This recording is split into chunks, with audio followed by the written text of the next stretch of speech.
What's up guys, welcome back to another video. Today we're going to be doing an iPod, iPhone, and iPad collection video for August of 2026, so let's get started.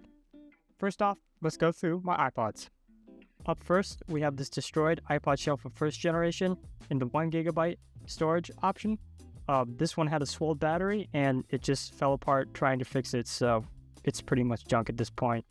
Next up, we have my second generation iPod Shuffle. It's a 1GB option and it works really well, and it's a nice little clip device to listen to music while just working around and stuff. And the battery does still work, which is amazing on a device of this age. After that, we got my 2GB iPod Nano first generation, which was a birthday present last year, and it's over 20 years now, so the battery isn't too good, but it is definitely a cool collector's piece. Next up, I have two third generation iPod Nanos, both in the 4GB storage capacity. This one doesn't really work anymore as the screen is starting to fail on it and it just shows lines of white. And this one I picked up as a replacement for like 20 bucks off eBay a couple years ago, and yeah. Moving on to bigger iPods, I have this fourth generation here with the color display in the 30GB storage capacity.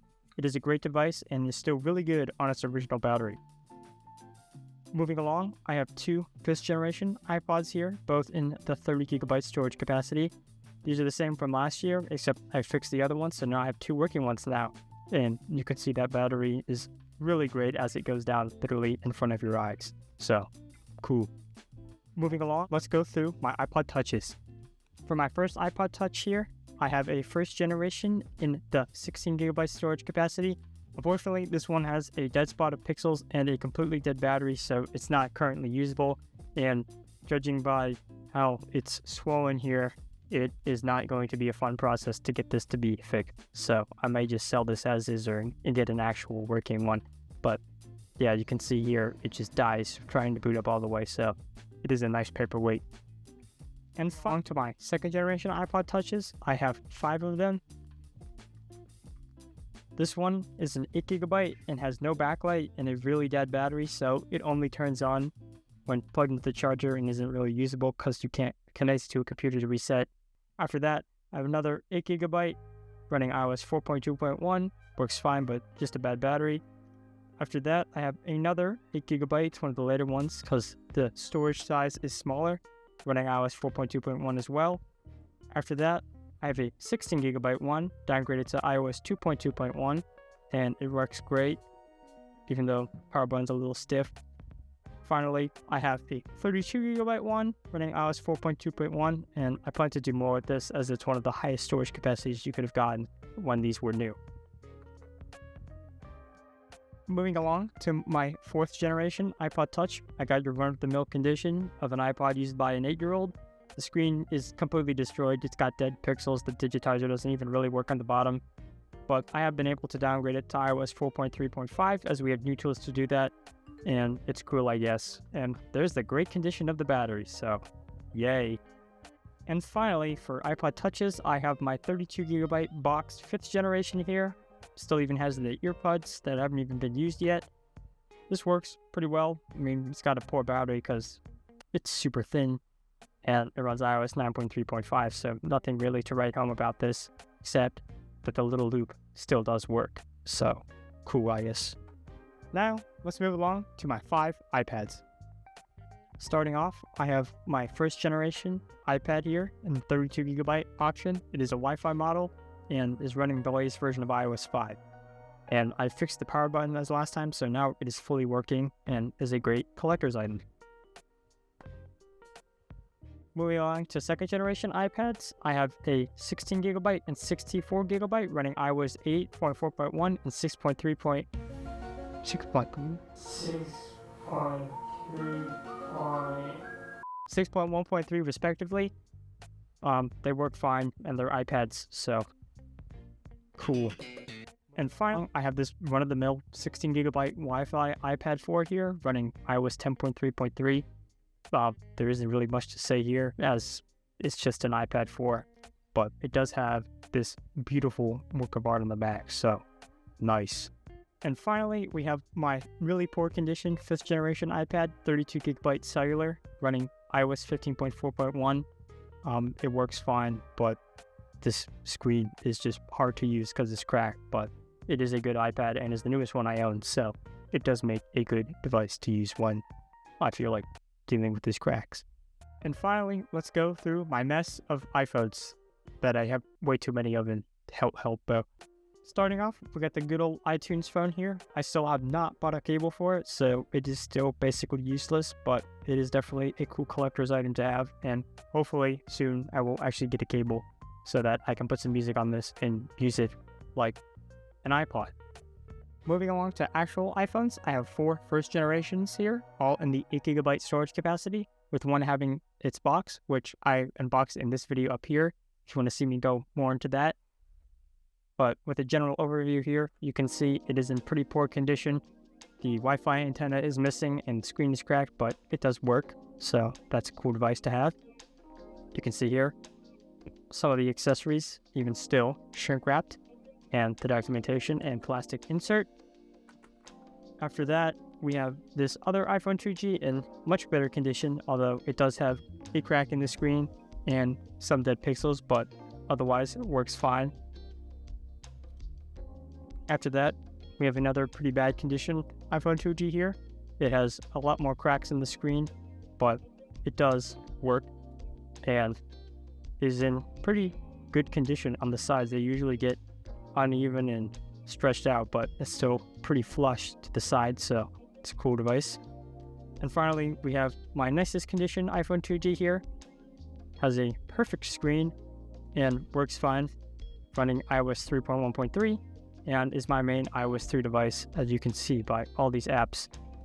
And those are my iPhone first generations. Going up a generation, I have 2 iPhone 3Gs. This one is a parts phone and is completely destroyed, but it does have a working board, so if I housing swapped this and got a new screen for it, it would be a working device, but it's an 8GB, so no one really cares. And other than that, I do have this nice box one that I fixed from that.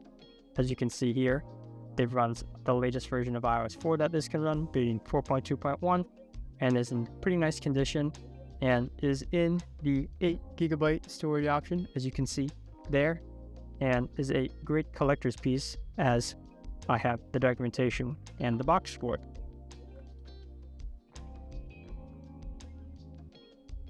Moving along to the 3GS line, I have 3 of them here, 2 being the new boot ROM and 1 being the old boot ROM. Up first, I have an 8GB running iOS 4.2.1 natively, as you can see here. This is my grandfather's, so it literally has all of the accessories in it and is one of my favorite collector's pieces. After that, I have basically an identical one, a new boot ROM, but I downgraded this one to iOS 4.2.1. And it works fine, although the battery previously was swollen, so the board is swollen and it doesn't really stay down, but cool. Finally, I have a 16GB, as you can see here, old boot ROM that I've downgraded to iOS 3.1.3. You'd think this would be my main iOS 3 device, as it's much faster than the 2G, but I did this later and didn't feel like transferring everything over. But it is definitely a really solid iOS 3 device, and the battery is amazing as it's running its original iOS version. Going up yet another generation, I have 6 iPhone 4s here. First 2 are iPod locked and have dead batteries, so they're pretty much just e-waste. After that, I have a 8GB iPhone 4 CDMA, downgraded to iOS 6.1.3. It's nothing special, as why not just use 4S, as it's literally way better to use performance-wise. After that, I have yet another iPhone 4 CDMA, 8GB. This one just runs iOS 7.1.2, unjailbroken, and is like a clean, natural iOS 7 device, if that makes sense. And after that, I have my final iPhone 4 CDMA, 8GB.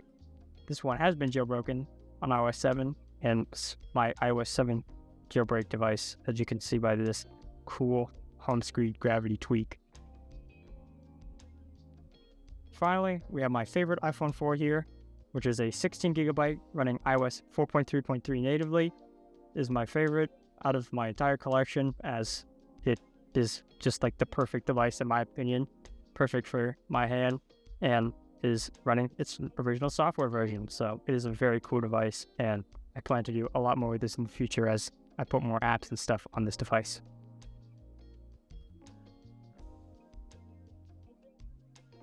moving along to my iPhone 4Ss, I have 5 of them here, with the first one being a 16GB downgraded to iOS 6.1.3. This one does, unfortunately, suffer from the common Wi-Fi issue where it doesn't really work because of the cheap soldering on the Wi-Fi chip, but it did work when I got it, so I was able to downgrade it, as seen here. The next one is a 32GB, also in the white color option, having been downgraded to iOS 6.1.3 as well, but it has a 9900 IMEI, so I need to see the activation tickets before I turn this on again. And that is a similar story. With this one here, it is a 64GB and it runs iOS 7.0.4, but will be perfectly working once I save the activation tickets. After that, I have your run-of-the-mill iOS 8 iPhone 4S. Nothing really special here. It's been jailbroken and is a main iOS 8 device. Finally, I have this, which is my first 4S that I picked up a couple years ago now. So it got me into all this phone collecting stuff. And it's been downgraded to iOS 6.1.3 and just really needs to be restored and will be a great collector piece once it is restored. Continuing on, I have 2 iPhone 5s.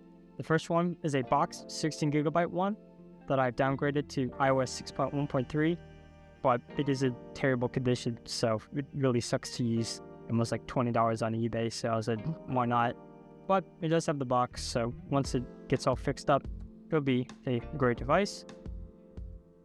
This other one here is another 16GB one, except in the slate color, and it has been downgraded to iOS 8.4.1, and it's pretty smooth, although it does have like a weird GPS issue where it will just freeze randomly while using it if location services are turned on, which is probably an effect of downgrading it, but it works, so that's cool. Moving along, we have my 3 iPhone 5Ss. The first one is a boxed 16GB one in the silver color, running iOS 10.0.2 natively.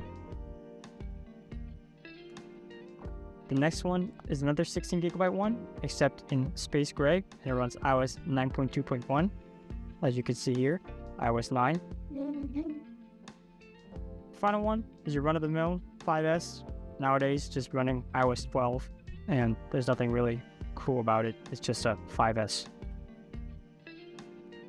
Looking at my iPhone 6s, I have 3 of them here.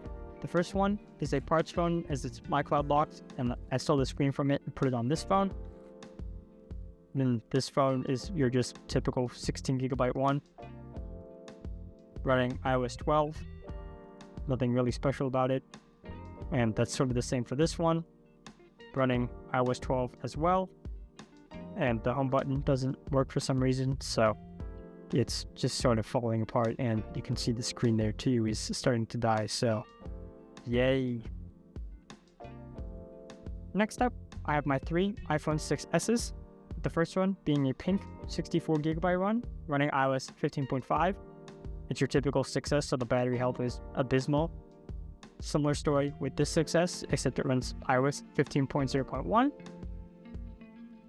And the final one, also with a terrible battery, has been downgraded to iOS 9.3.5 and is a 64GB one, and makes a great iOS 9 device as it is super fast on its original software version. And there's the slide to unlock to show you that it is running iOS 9. I also have this 6S Plus running iOS 13.3.1. However, it is a 16GB, so it's not really usable in the modern day, but it's definitely a cool device to experience the landscape home screen on. And I hope to pick up a better Plus model iPhone in the future to better take advantage of this. Also in the A9 line, I have this first generation iPhone SE. However, the battery has recently gone bad as it is over 10 years old now, but it does run iOS 15 and is a 32GB, just needs a new battery, and it will be a perfectly working device. Moving along to the 10-year-old iPhone 7, I have 2 of them here, both 32GB models in the silver color option. The first one has its box and is in immaculate condition as it was used by my grandma. However, the other one is in really poor condition, as you can see here, but it does also work and runs iOS 15 as well. Nearing the end, we have my boxed iPhone 8, 256GB.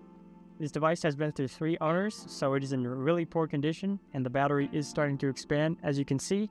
but it runs iOS 16 and works just fine and just needs to be fixed up. Moving along to second generation iPhone SEs, I have two of them here, both in the same color and 64GB options. They both make great secondary devices, and this one was even my first actual phone, which I still have the box for and shrink wrap. And finally, we have my current main iPhone, being a 512GB iPhone 14 Pro running iOS 26.2. I picked this up this past January as my original iPhone was starting to get old and the battery was starting to die, and I still wanted a Lightning phone, so I went with the best one you could get that isn't ginormous, and I even have the original box.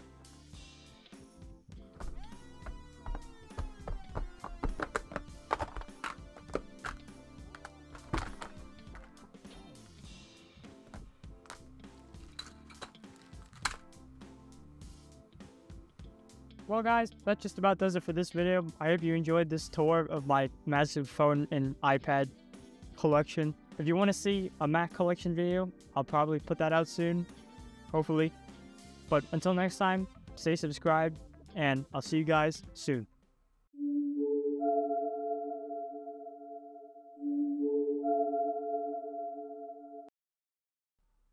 Finally, I have this 16GB one here, also downgraded to iOS 8.4.1. Similar story with this one. It is a 64GB one running iOS 7.0.4. Bro, guys, stop running around, bro. What are you doing?